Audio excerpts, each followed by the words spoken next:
Now I'd like to introduce the new scientist in charge at USGS Cascades Volcano Observatory, Jon Major. Well, thanks, Brian. Welcome, everybody. In this brief sort of talk this morning on the status of mostly Washington volcanoes, and I'll tell you why it's mostly here shortly. Just what I hope to do is just give you a very quick overview of some of the major volcano hazards that we worry about here in the Cascades. Tell you just a very little bit about the Cascades Volcano Observatory and some of our functions and our responsibilities, and then give a very brief synopsis of what's been going on at Washington's volcanoes and what our plans are in coming years. So with that, as many of you know, Washington is home to and bordered by several volcanoes, and these are very charismatic landforms that are geologically quite active. This is a plot that shows eruptive activity of one sort or another just over the past 4,000 years.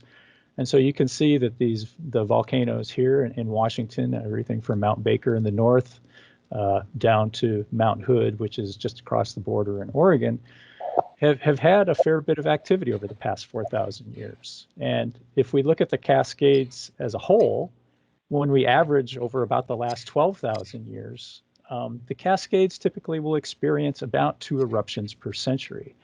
Now, this may not appear or sound like it's very significant over a single human lifetime, but when you start to think over generational time frames, then that does become significant because it does mean that society is going to have interactions with volcanic eruptions.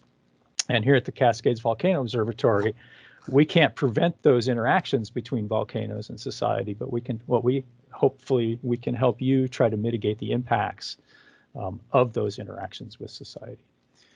And so just briefly tell you about some of the major hazards that we worry about. They're generally what we'll call categories as flow or fall type hazards. And the 2 biggies that we really worry about here in the Cascades are these, we call them lahars or volcanic mudflows, because these can travel many tens of miles down valleys, and even communities that are far removed from volcanoes can be affected by these processes.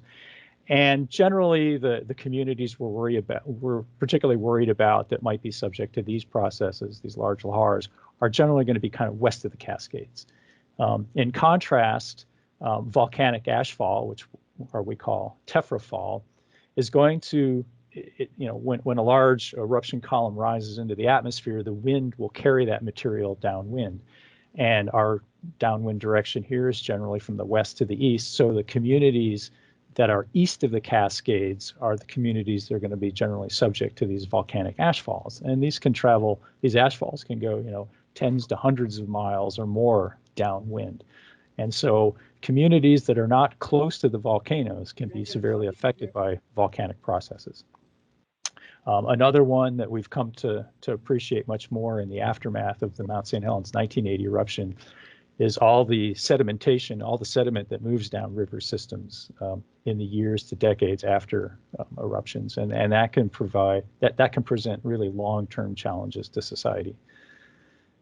So at the USGS Cascades Volcano Observatory here down in Vancouver, Washington, our mission is to provide volcano hazard assessments, to detect unrest, to give timely warnings about volcanic activity, and to work with folks like you, our stakeholders, to ensure that your communities are volcano ready. And so we have 3 basic core functions here within our observatory. One is research, where we do lots of research on eruptive histories. We research the types of processes that pose hazards to societies.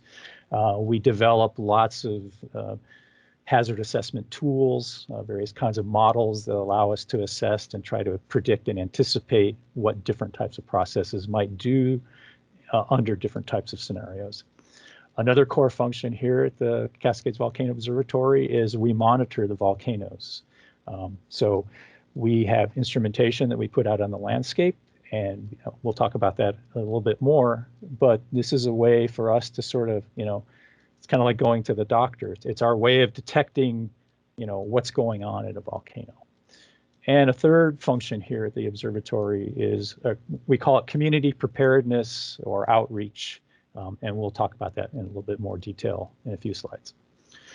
So with regard to volcano monitoring, there are basically two major monitoring techniques that we use. And one of them is earthquakes. So as magma moves its way up through the earth, it has to find a pathway to get to the surface. And as it finds that pathway, it has to break rock. And as that rock breaks, it generates earthquakes. And so one of the major tools we use in our monitoring arsenal are seismometers, and these allow us to detect earthquakes. And depending upon the placement of the earthquake, the placement of the seismometers around a volcano, this allows us to get more precise locations of where these earthquakes are occurring and how large they are. And it'll tell us whether these earthquakes are related to magma movement, whether they're related to sort of fluid movement along existing faults, or whether they're even on the volcano at all. Another form of monitoring we like to watch for is surface deformation. And as magma moves up into a volcano, even at great depths, it will begin to cause very small but detectable deflections of the ground surface. And we can monitor those through a variety of techniques. GPS is one way we do it. We can also do it by satellite technologies. But those are the two biggies that we use to monitor. But we also monitor for gases that are released from magmas as they approach the surface. And we have some other techniques that we'll talk about a little bit, particularly as they relate to things that are happening on the surface, and they relate to lahars, and we'll get to that shortly. So in the Cascades, the volcanoes that we are responsible for monitoring extend from the Canadian border, so Mount Baker up near the Canadian border in the north, all the way down to Crater Lake down near the southern Oregon border. So this is our purview. These are the volcanoes we're responsible for, we monitor. And this little diagram here just shows you our current state of monitoring equipment that we have out on the landscape. And you can see that it ranges quite widely. I mean, Mount St. Helens, for example, you can see that that's got a lot of instrumentation on it. And if you recall that one diagram a few slides ago, Mount St. Helens is one of the most frequently active volcanoes in the Cascades. So it's quite well monitored. Glacier Peak, on the other hand, has only one seismometer on it right now. And so yet Glacier Peak does pose a significant threat to society because it has had some fairly large eruptions in the past. And so one of the things we are trying to do and planning to do is start bringing up our monitoring arsenal on these, particularly on these volcanoes that are under monitored with respect to the threat that they pose to society.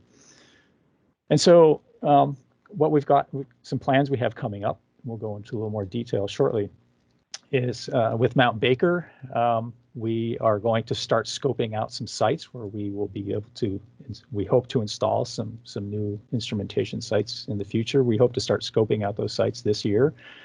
We're also in the process of doing a next generation lahar hazard assessment with some new hazard assessment tools that we've developed. At Glacier Peak, we have plans right now to install four more seismometers and GPS sites. We were hoping that we might be able to do that this year, but it looks like it's going to be delayed until 2022. Our permitting process is now underway with the Forest Service.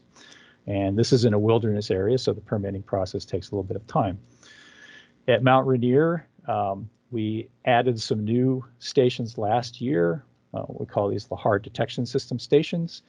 And this year, we are planning to hopefully install 9 more lahar detection stations at Mount Rainier. We're in the process of working with the Forest Service to the National Park Service to finalize the permitting on that. We have completed very recently a next generation lahar hazard assessment for lahars at Mount Rainier. And I'll give you a status of that in a second, and I'll talk about this handoff again shortly. And then at Mount St. Helens, we've got some plans to do some station upgrades. And we've recently completed a hazard assessment for what would be at risk and what could happen if Spirit Lake was to breach. So let's just take a little tour of the Cascades and talk about each individual volcano. So here at Mount Baker, there's no unusual activity going on at Mount Baker. I mean, sometimes there's some steaming, and if the atmospheric conditions are right, people down in Bellingham can actually see some steam generally coming from the Sherman Crater area. but there's nothing unusual happening at Baker right now, and there hasn't been for a while. We did a tabletop eruption exercise at Mount Baker a few years ago, and this is one way we work with stakeholders to try to assess, our readiness and your readiness and the communications, and make sure that everything is working and all the communication links are right, and who does what and what's expected of whom. These are tabletop exercises that we hope to continue doing, and hopefully over the next maybe year or two, we hope to revisit some more tabletop exercises at some of these other volcanoes. I mentioned that we have a new lahar hazards assessment that's underway using some of these new tools that we've developed over the past several years. And as I mentioned, in 2021, hopefully we're going to begin scoping out some sites that will be suitable to allow us to expand our monitoring network at Baker. At Glacier Peak, there's no unusual activity going on at at Glacier Peak. And just in February of 2020, City of Darrington officials participated in a binational exchange where a group of folks from Darrington traveled down to Colombia in South America to learn more about lahars and lahar hazards and community education. And this was part of a binational exchange. And a couple of years prior to the folks from Darrington traveling down to Colombia, several Colombians came up to Washington. And so Darrington officials and Snohomish County officials hosted them. And folks from Colombia got to hear about, what are the things that, the emergency management folks like you are worrying about at Glacier Peak, and, how you guys interact with us and how we interact with you. So these binational exchanges, this is one of a handful we've done. These are really good ways of exchanging information and communication and learning from each other in places where volcano hazards have actually been, there have been some serious catastrophes. And so it's a way of exchanging information and making some of this stuff that seems really abstract a bit more visceral and a bit more real. And we're working with the U.S. Forest Service, as I said, on permitting of 4 new stations in the wilderness area around Glacier Peak. At Mount Rainier, over the past couple of years, earlier this year and last year, we had some earthquake swarms. These are pretty typical, nothing unusual. These swarms consist of, tens of locatable earthquakes. They're fairly small. Magnitudes are generally less than about magnitude 2.5. So not the stuff that, even if you were standing on the ground surface pretty close by, you'd be unlikely to feel these. At Rainier, the depths have been fairly shallow, 0 to 2 kilometers. And as I mentioned, these are fairly common. These volcanoes while they may look quiet and might look stately on the landscape, they chatter all the time. And so for these volcanoes to undergo these kinds of swarms off and on is not unusual at all. As I mentioned, we've completed now a next generation lahar hazard assessment, particularly, for the Nisqually and the Puyallup River system drainages. And that's working its way through our USGS publication system, and we're hoping that sometime pretty soon that work will actually be out on the street, and we will certainly be presenting that and talking to you about that once that hits the street. So last September, we installed 5 new monitoring lahar detection stations at Mount Rainier. And right now we're working with the park to expand that lahar detection system within the national park. And we're awaiting some final public comments and permit issuance. And we just learned the other day from the Park Service that the public comment period is going to be open from May 27th to June 25th. And Carolyn Dreger and Seth Moran from our office will be actually giving a public meeting about this on June 9th. And these stations include as I mentioned, they include seismometers, but we also include sensors that are called infrasound sensors. And these infrasound sensors, in combination with these seismometers, allow us to provide more precise information about the location, the timing, and sort of the relative vigor and size of an event. So we'll not only know with these systems kind of if and when an event occurs, but hopefully we'll actually be able to get some sense of how large that event is, which improves our warning capability for folks downstream, as leads to improved early hazard warning. And sometime in the next coming months, right now, Pierce County officials are the owners and operators of the lahar detection system in the Puyallup River system. But with this new instrumentation we're putting out, we at the USGS are actually going to be taking over the ownership of that system, and that handoff is going to occur sometime over the next few months. We're in the process now of scheduling some workshops and meetings with the Pierce County officials and the South Sound 911 and emergency management folks, so that we can work out the standard operating procedures and the protocols, and make sure that our systems are actually communicating with folks in Pierce County. But we'll be taking that over, and so we've got some work coming up here in a few months to do a little bit of exercise on those systems. At Mount Adams, there is no unusual activity. Adams is really quite quiet, but still we plan to put some instrumentation out on the landscape. We've got several, we've now cited where we want to put those instruments, and we've begun engaging with the Forest Service about obtaining the permits to do that. And we'll also be trying to engage with the Yakima tribe in particular, as they have lands around there and have a fairly vested interest in what goes on at Mount Adams.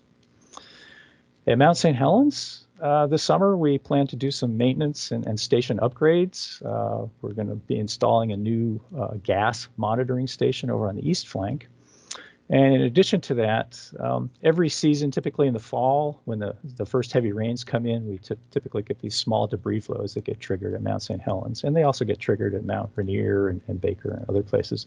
These only travel a few kilometers, but they're good test cases. And what we're going to do this coming fall is we're going to be installing temporary seismic and infrasound networks around Mount St. Helens, which will kind of help us better characterize relationships between the seismic signal that these debris flows generate and the infrasound signal that they generate, which will then help us to calibrate the systems that we're putting out at Rainier, because it's the same type of instrumentation, and this is a good test bed and a way to calibrate things.